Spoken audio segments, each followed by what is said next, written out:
नमस्कार, मैं हूं आशीष वर्मा। मॉर्निंग कॉल में आपका स्वागत है। शुरुआत इस वक्त की हेडलाइंस के साथ।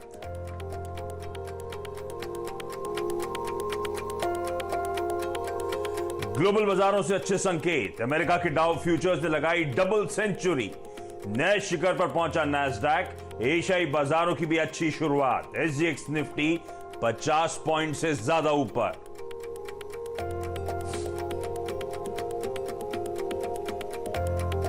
क्रेडिट पॉलिसी पर आज एमपीसी की 3 दिनों की बैठक होगी शुरू। 6 अगस्त को आएगा ब्याज दरों पर फैसला। आवाज एमपीसी पर ज्यादातर इकोनॉमिस्ट बोले इस बार रेट कट होना मुश्किल।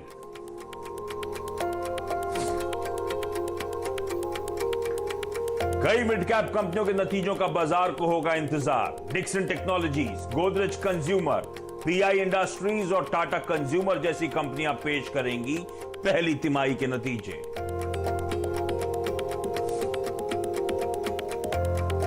आज से एक्सचेंज में शुरू होगी स्पेंसर्स रिटेल के राइट्स एंटाइटलमेंट की ट्रेडिंग। राइट्स इशू से कंपनी की 80 करोड़ जुटाने की योजना। 75 रुपए है भाव।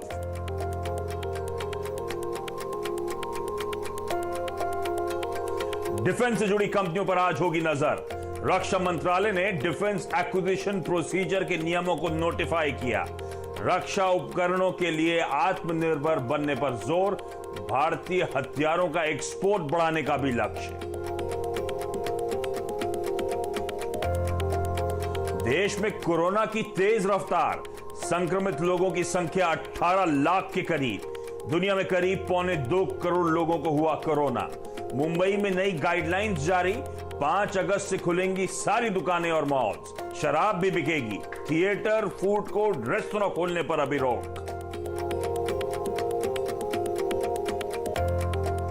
और मुंबई में रात से लगातार भारी बारिश।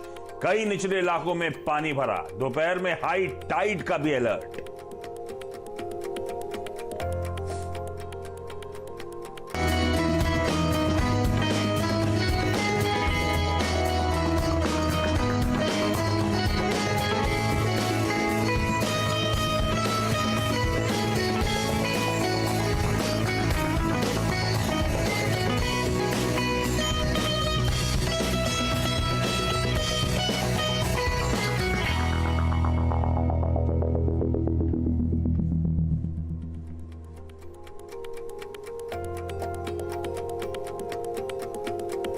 यहां ये आपकी स्क्रीन पर वो ब्यूटीफुल विजुअल्स अयोध्या के आते हुए।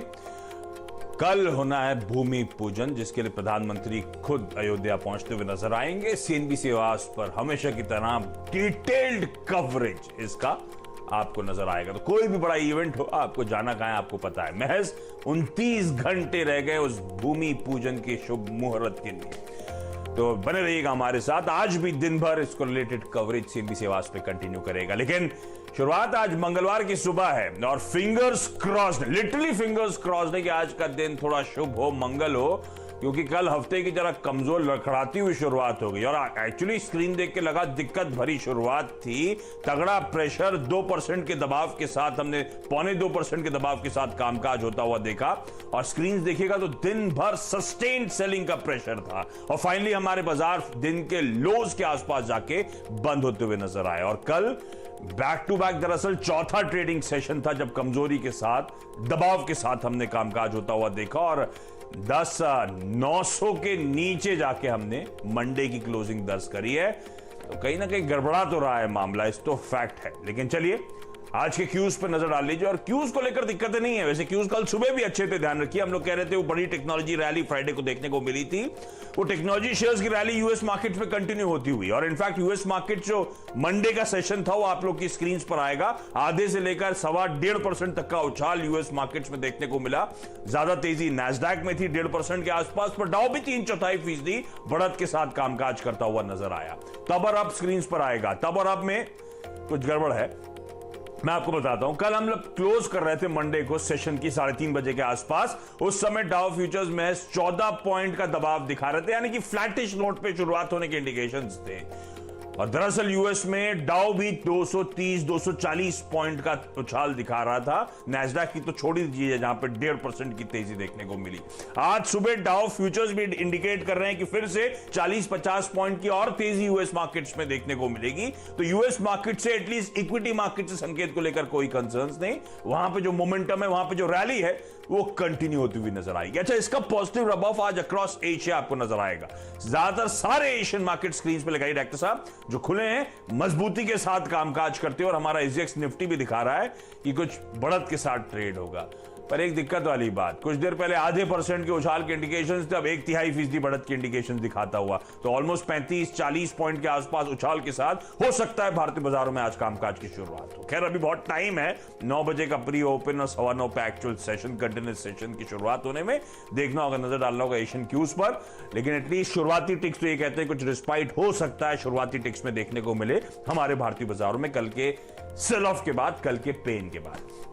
लेकिन ग्लोबली चल क्या रहा है, हमारे लिए किस तरह के संकेत हैं, या फिर सिर्फ बिग टेक रैली ही है, इसके अलावा कोई संकेत है नहीं हमारे लिए? नीरज जी से समझूंगा ग्लोबली मूड माहौल है कैसा, वीरू समझाएंगे। फिर ये जो लगातार मूड बिगाड़ने का काम कर रहा है आजकल भारतीय बाजार, अच्छा खासा प्रेशर माउंट होता हुआ नजर आया। जो मार्कर स्ट्रीट डिफाइन कर रहा था, उसके लोअर एंड को हमने तोड़ दिया और निचले स्तर देखने को मिले। अब इसका मतलब क्या हुआ, आज की स्ट्रैटेजी क्या होनी चाहिए? और वरुण आपको आपकी सीरीज पर नजर आएंगे जो बताएंगे आज के तमाम इंपॉर्टेंट स्टॉक्स इन न्यूज। लेकिन शुरुआत नीरज जी के साथ। Neeraj ji, good morning. US तो मूड माहौल ठीक रख रहा है, गड़बड़ा रहा है, मामला का गड़बड़ा रहा है? देखिए, अमेरिका की तरफ से कोई दिक्कत नहीं है। कल भारतीय बाजारों में जो कुछ हुआ उनकी अपनी दिक्कत है, क्योंकि अमेरिका में तो बहुत शानदार रैली है। अब टेक्नोलॉजी शेयरों की रैली है, फिर ओल्ड इकोनॉमी में भी अच्छी रैली हुई। तो अब उसको आप ये कहेंगे कि लोकल है, तो डेफिनेटली हो सकता है लोकल, क्योंकि एप्पल की बहुत बड़ी तेज़ी से भारत को कितना फ़ायदा होगा पता नहीं है। लेकिन ये बस सच्चाई है कि कल वहाँ बहुत ज़बरदस्त रैली हुई। एप्पल और नैस्डैक ने लाइफ हाई कल बनाया वहाँ पे, और टेक्नोलॉजी शेयरों में बहुत सारे मर्जर एंड एक्विजिशंस हो रहे हैं, उसकी वजह से भी वहाँ बहुत तेज़ी बनी हुई है। एप्पल में बहुत शानदार बढ़िया थी। माइक्रोसॉफ्ट टिकटॉक को खरीद रहा है, उसकी वजह से उसमें एक मजबूती बनी, 5-6% वो भी ऊपर हुआ। तो वो अमेरिका के साथ कनाडा, न्यूजीलैंड, ऑस्ट्रेलिया का भी ऑपरेशन खरीदेगा। तो ऐसे तमाम डेवलपमेंट्स वहाँ पे हुए लोकली, और उसकी वजह से तकनीकी शेयर जो बनाए जाते हैं उसमें बहुत बढ़िया रैली बनी। लेकिन इसके अलावा भी कुछ कारण हैं, जैसे वहाँ पे कुछ डेटा आए थे जो सिग्निफिकेंट बहुत नहीं है, लेकिन वो डेटा इंडिकेट करते हैं कि वहाँ की इकॉनमी रफ्तार ठीक ठाक चल रही है। वो पैकेज वाली डील हो नहीं पा रही, लेकिन टॉक्स चल रहे हैं, उसके बातचीत चल रही है, बहुत हार्ड नेगोशिएशंस चल रहे हैं कि उसकी निटिग्रिटीज़ क्या होंगी। तो उसकी भी एक होप बनी हुई है। उसका असर दुनिया के दूसरे बाजारों में ज़रूर पड़ेगा। लेकिन टेक्नोलॉजी शेयरों की रैली से बहुत कुछ क्यूज़ आप ले सकते हैं कि आपकी आईटी शेयर में भी अच्छी तेज़ी हो सकती है, लेकिन अदरवाइज लोकल इशू था। तो ये एक बड़ा घटनाक्रम वहाँ पे चल रहा है। गोल्ड और क्रूड में भी मजबूती बनी हुई। देखिए, क्रूड थोड़ा सिग्निफिकेंट है हमारे लिए।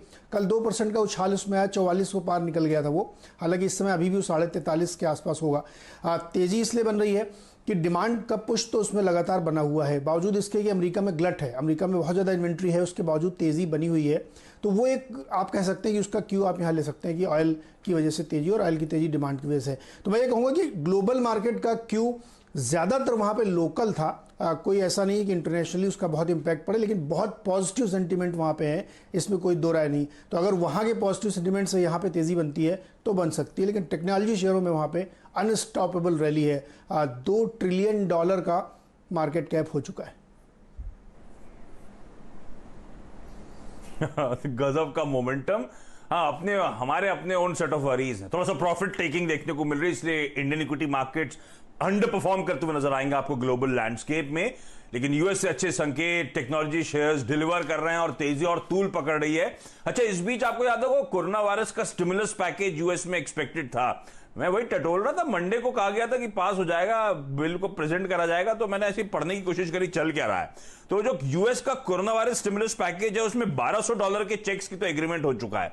तो इस समय दिक्कत आ रही है डेमोक्रेट्स और रिपब्लिकन्स को, जो सेपरेट कर रहा है वो है एक वो फेडरल बूस्ट जो अनएम्प्लॉयमेंट असिस्टेंस को दिया गया था, वो एक स्टिकिंग पॉइंट के तौर पे नजर आ रहा है। मार्च में दरअसल $600 प्रति वीक का वो अनएम्प्लॉयमेंट असिस्टेंस दिया गया था वो लैप्स हो चुका है।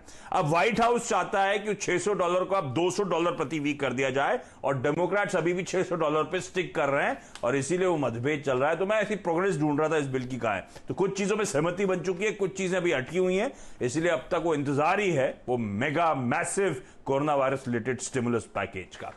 अच्छा, ठीक है, ये हो गए ग्लोबल संकेत। लेकिन अब मैं वीरू के पास जा रहा हूं, क्योंकि अच्छा, कल के FII-DI के आंकड़े डायरेक्टर साहब स्क्रीन पर लेकर आइएगा, तो उसमें 7,800 करोड़ रुपए के आसपास की FIIs की बाइंग आपको नजर आएगी।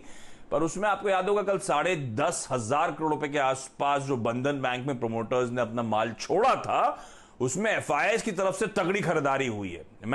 वरुण अभी बताएंगे भी आपको कौन कौन से FIIs ने वहां पे खरीदारी करी है, तो उस विंडो पे उसका इंपैक्ट आपको नजर आ रहा है। तो एक एब्रेशन हो सकता है, इसलिए वीरू से जानने की जरूरत है कि इनहेरेंट क्यूज क्या कह रहे हैं, मूड है कैसा। वीरू, गुड मॉर्निंग, क्या करना चाहिए? ये तो कल मामला काफी गड़बड़ा गया था। जी हाँ, बिल्कुल आशीष, गुड मॉर्निंग। और देखिए, कल जो हुआ वो बीते 2 महीने का सबसे वर्स्ट स्टेट था FIIs का। और कल हुआ क्या था आशीष, 11,000 और 11,020 के वॉल्यूशन की पॉसिबिलिटी इसलिए कम लग रही थी क्योंकि वो हमारा सीरीज का बेस था। जब हम जुलाई के लास्ट वीक से लेकर अगस्त के फर्स्ट वीक में रोल होते हैं, तो वो हमारा बेस था। वहां इंस्टीट्यूशन से सबसे बड़ी पुट बेची हुई थी 11,000 की, उसको हमने वॉलेट कर दिया। तो कल 2 चीजें हुई आशीष खराब, 11,000 का लेवल टूटना यानी आपका सीरीज का बेस, और दूसरा था निफ्टी पर 20 डे एक्सपोनेंशियल मूविंग एवरेज, जिसकी शेडो में हम ट्रेड करते थे बहुत सेफली और सिक्योरली, वो हमने वॉलेट किया। इंस्टीट्यूशनल आंकड़े इसलिए खराब हैं आशीष, और कल ये लेवल इसलिए टूटा क्योंकि सुबह से ही FIIs ने इंडेक्स की हैमरिंग शुरू कर दी थी। 2600 करोड़ रुपए की इंडेक्स की सेलिंग, 17,000 कॉन्ट्रैक्ट शॉर्ट। पहले उन्होंने क्या किया, उन्होंने लॉन्ग काटे 18,000 कॉन्ट्रैक्ट, और फिर उन्होंने शॉर्ट भी किया। स्टॉक फ्यूचर्स में 1566 करोड़ रुपए की सेलिंग, 23,000 कॉन्ट्रैक्ट शॉर्ट और लॉन्ग काटे करीब 2500, और 405 करोड़ रुपए का इंडेक्स ऑप्शन में बाइंग। यहां पे आशीष वो डाउनसाइड को प्ले करने के लिए ये समझ लीजिए कि 22,000 पुट लॉन्ग करके गए हैं और कॉल शॉर्ट करके गए हैं 14,000। तो FIIs के आंकड़े एक सीरीज के बेस को ब्रीच करने के लिए जितने खराब हो सकते थे कल थे। तो पहली चीज क्या है कि पहले आप फिगर पे ध्यान दीजिए कि FIIs ने कॉल बेची है 14,000, यानी आपके लिए रेजिस्टेंस क्या होगा, 11,000, 11,040। आशीष, अगर उन्होंने थोड़ा डाउनसाइड प्ले करने के लिए अपने आप को प्ले कर लिया है, तो याद रखिए कल 11,000 की स्ट्राइक में वीकली और मंथली कॉन्ट्रैक्ट में सबसे स्ट्रॉन्ग कॉल राइटिंग हुई है। तो ये अब आपका एक सप्लाई जोन हो गया। तो टिल द टाइम आपको गैप अप्स को बाय नहीं करना है जब तक कि 11,000 और 11,040 ऊपर निकल ना जाए। और नीचे उन्होंने क्या किया है, क्योंकि उन्होंने इंडेक्स 17,000 कॉन्ट्रैक्ट शॉर्ट किए हैं और 22,000 पुट लॉन्ग करी है, सबसे बड़ा पुट्स में OI अब खड़ा है वीकली और मंथली कॉन्ट्रैक्ट में, वो है 10,800 की पुट, यानी नीचे 10,800 और 820 की पॉसिबिलिटी लगती है। SGX निफ्टी को मत देखिएगा, ये देखिएगा कि निफ्टी खुलने के बाद आपको कौन सा जोन देता है। मैंने कल भी कहा था कि 10,800 की पुट ले जाइए, क्योंकि हमने 10,930 को वॉलेट कर दिया है। आप उस पुट को होल्ड कर सकते हैं 11,040 के स्टॉप लॉस के साथ। लॉन्ग पुट्स पे ट्रेड कीजिए, फ्यूचर्स को ट्रेड मत कीजिए। 11,040 के स्टॉप लॉस के साथ नीचे का 10,820 का लक्ष्य हो सकता है। निफ्टी बैंक, इसे कल्प्रिट का आप संज्ञा दे सकते हैं। याद रखिए यहां पे एक टफ जोन है, वो है बहुत बहुत शॉर्ट टर्म में 21,350 और 21,450, क्योंकि कल बहुत स्ट्रॉन्ग कॉल राइटिंग 21,500 पे भी हुई है। तो 21,350 से लेके 21,640, 21,640 क्या है, हमारा 50 डे एक्सपोनेंशियल मूविंग एवरेज। ये पूरा का पूरा स्ट्रॉन्ग सप्लाई जोन है। कल जो शॉर्ट थे वो इसमें से कोई स्टॉप लॉस चुन ले एज पर देयर पॉकेट, लेकिन एक डिसेंट स्टॉप लॉस होगा 21,450। 21,000 पे पुट खड़ी हैं, लेकिन बहुत वीक खड़ी हैं। 21,000 वॉलेट होता है तो आशीष नेक्स्ट पॉसिबल जोन खुलता है 20,500 का, जहां पर अब सबसे बड़ा पुट राइटर खड़ा है। तो ट्रांचेस में सेशन को अप्रोच करें। SGX निफ्टी में ध्यान मत दें, ये देखिए कि आपको लेवल बाजार खुलने के बाद कौन सा मिलता है। लेकिन 11,000 और 11,040 ये एक क्रिटिकल लेवल है पूरे बाजार का मूड तय करने के लिए। FIIs thumbs down. Ashish ji, ये FIIs के आंकड़े 2 महीने बाद कल सबसे खराब नजर आए। दिक्कत वाली बात हो गई फिर मतलब डेटा के लिए आज से। और वीरू की जो अब तक की रेंज थी वो पूरा दायरा ही अब नीचे की तरफ शिफ्ट होता हुआ आपको नजर आएगा। तो 10, 800, 820 नीचे की तरफ, 11,000, 11,040 ऊपर की तरफ, ये हो गया रेजिस्टेंस और हमारा बेस। और वीरू कह रहे हैं 10,800 का पुट, कल भी मेंशन करा गया था 10,800 के पुट पे ही ट्रेड करें, वहां पे 11,040 के स्टॉप के साथ अप्रोच किया जा सकता है। तो ओपनिंग एचडीएक्स निफ्टी उछाल ना देखें किस जोन्स पे जाके दरअसल निफ्टी कंटिन्यूस सेशन में आके बैठता है। चलिए आज के ट्रेडिंग बेट स्क्रीन पर लेकर आइएगा। तो कोटक सिक्योरिटीज कह रही है बायोकॉन खरीदारी करने के मौके 435 के टारगेट्स के लिए अप्रोच करने की सलाह है। अच्छा, जो स्टॉप लॉसेस है वो पढ़ नहीं रहा हूं, आप लोग की स्क्रीन पर आएंगे, लेकिन नोट डाउन जरूर करिएगा, स्टॉप लॉसेस ज्यादा इंपॉर्टेंट। केआर चौकसी सिक्योरिटीज कह रही है कोटक महिंद्रा बैंक बिकवाली करने का कॉल है, 1310 पे ये सेल इनिशिएट करें, 1294 तक का दायरा नीचे की तरफ खुलता हुआ नजर आएगा। और सैंक्टम वेल्थ मैनेजमेंट का कहना है जिंदल स्टील यानी कि जेएसपीएल खरीदारी करने के मौके 202 के टारगेट्स के लिए यहां पे अप्रोच किया जा सकता है। तो ये आपके लिए आज की टॉप ट्रेडिंग बेट्स। वीरू पता है इस हफ्ते की शुरुआत के लिए आईएमडी ने ऑरेंज अलर्ट दिया था मुंबई और उसके एडजॉइनिंग इलाकों के लिए। आज से लेकर थर्सडे तक, मंडे से लेकर थर्सडे तक का ऑरेंज अलर्ट था। कल रेड अलर्ट की बात कर दी उन्होंने मुंबई के लिए, और कल देर रात से इतनी गजब की बारिश हो रही है, ऐसा लग रहा है लिटरली खिड़की पे कोई बाल्टियों से पानी फेंक रहा है, इतनी तेज बारिश हुई है मुंबई में अब तक। अभी इस समय बाहर देख रहा हूं थोड़ा सा थमी है, लेकिन बहुत गजब की बारिश रात भर हुई है, और आज तो हाई टाइड वगैरह भी है। लेकिन चलिए अब मैं वरुण के पास जा रहा हूं जो बताएंगे आज के तमाम इंपॉर्टेंट स्टॉक्स न्यूज कौन कौन से हैं। वरुण गुड मॉर्निंग, बताएं। गुड मॉर्निंग आशीष। देखिए काफी सारे नतीजे हैं मिड कैप कंपनियों के जो आए, तो उसके ऊपर नजर रखिए। एक्साइड यहाँ कंपनी ने लॉस किया है 13 करोड़ का, जबकि हमारा 30 करोड़ के मुनाफे का अनुमान था। मार्जिन 10.4% से गिर के 5.3% पे आ गए हैं। वीएसटी इंडस्ट्रीज नेट प्रॉफिट तो अनचेंज है 76 करोड़ के आसपास। मार्जिन में इंप्रूवमेंट हुआ है 37.8% से बढ़ के 40.3% पे आया है, तो ये थोड़े ठीक ठाक नतीजे हैं। बीएससी लिमिटेड यहाँ केवल मार्जिन जो है वो बढ़े हैं 53% से बढ़ के 55.4, लेकिन सेल्स, एबिटा और प्रॉफिट तीनों गिरा है। मुनाफा करीब 21% गिरा है, 32 करोड़ पे आया है। केईसी इंटरनेशनल, इस कंपनी को 1190 करोड़ के ऑर्डर्स मिले हैं। काफी सारी ज्योग्राफीज और काफी सारे वर्टिकल्स में कंपनी को ऑर्डर मिले हैं। एलेम्बिक फार्मा का क्यूआईपी लॉन्च हो चुका है, 980 रुपये 75 पैसे का प्राइस रखा गया है, और 6 तारीख को बोर्ड की बैठक होगी जहां पे इसका इशू प्राइस तय किया जाएगा। जुबिलेंट लाइफ ने कोविड की जो दवा है जूबी आर ब्रांड के अंदर इन्होंने लॉन्च की है, 4,700 रुपये उसका प्राइस रखा गया है। येस बैंक, मूडीज ने इसको अपग्रेड किया है, जो कैपिटल रेजिंग इस कंपनी ने की थी उसके बाद मूडीज ने अपग्रेड करके B3 की रेटिंग दी है। अपोलो हॉस्पिटल में म्यूनिक इंश्योरेंस कंपनी ने करीब 23.97 लाख शेयर बेचे हैं। भारत फौज में LIC ने 2.17 लाख शेयर खरीदे हैं 30 जुलाई को, और IRB इंफ्रा में गवर्नमेंट ऑफ सिंगापुर ने 3.17 लाख शेयर खरीदे हैं। जो बंधन बैंक की आप बात कर रहे थे कि बायर्स के नाम, तो उसमें Morgan Stanley, Copt hall, Mauritius investment, society general, Credit Suisse जैसे बड़े बड़े FIs का नाम है जिन्होंने खरीदारी की है।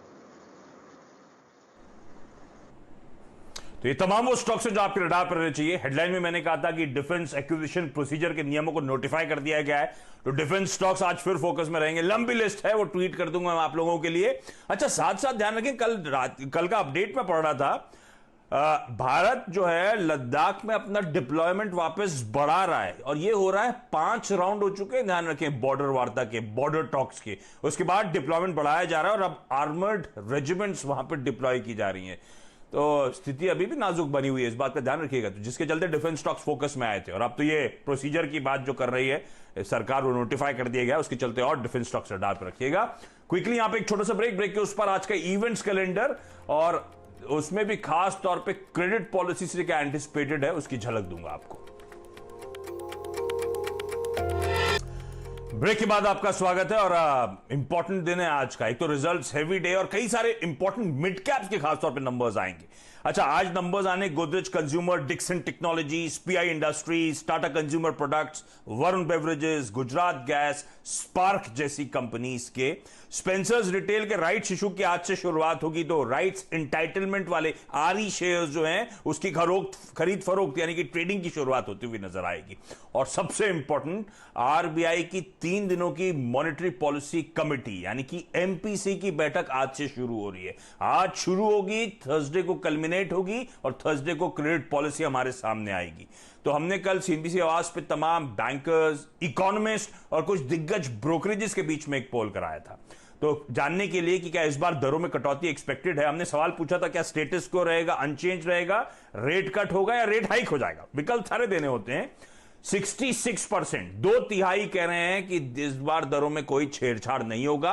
इंटरेस्टिंगली जो नीचे 34% आपको नजर आ रहे हैं, उनमें से ज्यादातर इकोनॉमिस्ट स्पेसिफिकली पिन पॉइंट कर रहे हैं कि रेपो में नहीं, रिवर्स रेपो में शायद एक कटौती होगी तो होगी आपको, ताकि क्रेडिट फ्लो इंहांस हो सके, बैंक्स आरबीआई के पास अपनी लिक्विडिटी पार्क ना करें और क्रेडिट फ्लो बढ़ाने में मदद करे। तो शायद वो हो सकता है इस पॉलिसी में। खैर, ये डिटेल कवरेज और इस पोल के डिटेल जो है वो अगले शोज में आपके लिए लेकर आऊंगा, लेकिन एक कर्टन रेजर के तौर पे ये डिटेल्स आपकी स्क्रीन पर, इस नोट पर आज के मॉर्निंग कॉल में इतना ही।